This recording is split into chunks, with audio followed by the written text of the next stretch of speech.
Hi అండి, అందరూ ఎలా ఉన్నారు? బాగున్నారండి? టిక్టాక్ ఫ్రెండ్స్ అందరికీ మీకు ఒకటే మాట చెప్తున్నాను. ఎందుకంటే చాలామంది భర్త చనిపోయి పిల్లల్ని ఎలా పెంచాలో తెలియక చాలా కోల్పోయి జీవితాల్లో ఉండేవాళ్ళు చాలామంది ఉన్నారండి. ఇంకోటి ఏంటంటే భార్యాభర్త కష్టపడితేనే ఫ్యామిలీ నడవడం లేదు. అలాంటిది ఒంటరిగా పోరాడి ఒక్కొక్కరికి 2 వేసి ఉంటున్నారండి, 3 వేసి ఉంటున్నారు. ఒక్కొక్కళ్ళే ఉండి వాళ్ళు ఉంటారు. చదువుకున్న వాళ్ళంటే ఏదో జాబులు చేసుకుని ఏదోలా బతుకుతారండి. చదువు లేని వాళ్ళు ఏం చేస్తారు ఒకసారి చెప్పండి? ఏదో పనికి వెళ్తాము, 200 రావచ్చు, 300 రావచ్చు. అది పిల్లలకే పెట్టుకోవాలో లేదంటే కొంతమంది ఇల్లులు ఉన్న వాళ్ళు ఉన్నారు, కొంతమంది ఇల్లు లేని వాళ్ళు కూడా ఉన్నారండి.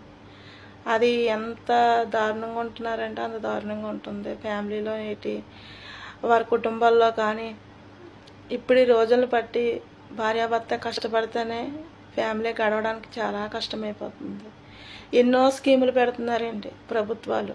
కానీ భర్త చనిపోయిన వాళ్ళకి వాళ్ళ కాళ్ళ మీద వాళ్ళు నిలబడి వాళ్ళ బిడ్డలను వాళ్ళు పెంచుకుంటారనేసి ఒక స్కీము ఏంటంటే, ఒక కిరాణా షాపే అవ్వచ్చు, ఒక బట్టల షాపే అవ్వచ్చు, ఏదైనా సరే వాళ్ళకుండి తెలివితేటలు పెట్టి వాళ్ళ పిల్లల్ని పెంచుకోవడానికి ఒక అవకాశం మీరు కల్పిస్తారని మీ ప్రభుత్వాన్ని నేను అడుగుతున్నానండి. ఇంకొకటి ఏంటంటే, చంద్రబాబు నాయుడు గారైనా సరే, పవన్ కళ్యాణ్ గారైనా సరే, ఏదైనా కానీ వాళ్ళ ద్వారాగా ఇప్పుడైతే జరుగుతున్నాయి. కాబట్టి ఈ వీడియో షేర్ చేస్తారని నేను అడుగుతున్నాను. ఎందుకంటే ఇప్పుడున్న రోజులను బట్టి చాలామందికి ప్రాబ్లమ్సే ఉన్నాయండి. ఇంట్లో ఒక ఫ్యామిలీని మనం గడపాలంటే అది ఎంత కష్టం అన్నది తెలుసండి. అందుకనేసి నేను ఈ వీడియో మీరు షేర్ చేస్తారని నేను అనుకుంటున్నాను. పనికిరాని వీడియోస్ ఎన్నో వీడియోస్ షేర్ చేస్తారండి. ఈ ఒక్క వీడియో పనికొచ్చే వీడియో నేను పెడుతున్నానండి నేను. ఇంకొకటి ఏంటంటే అండి, ఇప్పుడు మనం అడగగానే ఏదైనా సరే కొంతమంది ఏమనుకుంటారో పోనీ అనుకుంటారండి. కానీ ఈ వీడియో నేను పనికొస్తుంది అనేసి ఇది అందరికీ పనికొచ్చే వీడియోని నేను పెడుతున్నానండి. ఎన్నో స్కీములు ప్రభుత్వాలు పెడుతున్నాయండి. వికలాంగులు 15,000, పెన్షన్లు 4,000 ఇస్తున్నారండి. కానీ ఆ 4,000 2 పిల్లలు పెంచుకోవాలంటే ఎంత ఖర్చు అవుతుందో మీ అందరికీ తెలిసిందే.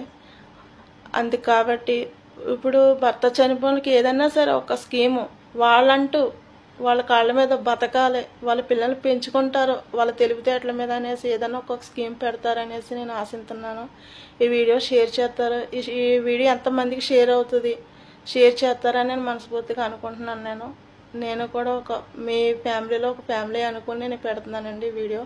ఇది పనికొచ్చే వీడియో నేను పెడుతున్నానండి. మరి నేను ఏదైనా తప్పుగా మాట్లాడంటే నాకు క్షమించండి. ఎందుకంటే భర్త చనిపోయిన వాళ్ళు చాలా ఉన్నారండి. చిన్న వయసు నుంచి పెద్ద వయసు వరకు ఉన్నారండి. కొంతమంది చదువుకుంటారండి, కొంతమంది చదువుకోలేని వాళ్ళ తెలివి మీద వాళ్ళ కాళ్ళ మీద వాళ్ళు బతకాలి కదండి. అది నేను ఆశించేది. ఏదన్నా వాళ్ళ కోసం ఒక స్కీమ్ పెట్టాలని మనస్ఫూర్తిగా కోరుతున్నానండి. ఈ వీడియో ఎంతవరకు షేర్ అవుతుంది అన్నది నాకైతే తెలియదండి. ఇది పనికొచ్చే వీడియోని నేను పెడుతున్నాను. నేను ఏదైనా తప్పుగా మాట్లాడంటే నాకు క్షమించండి.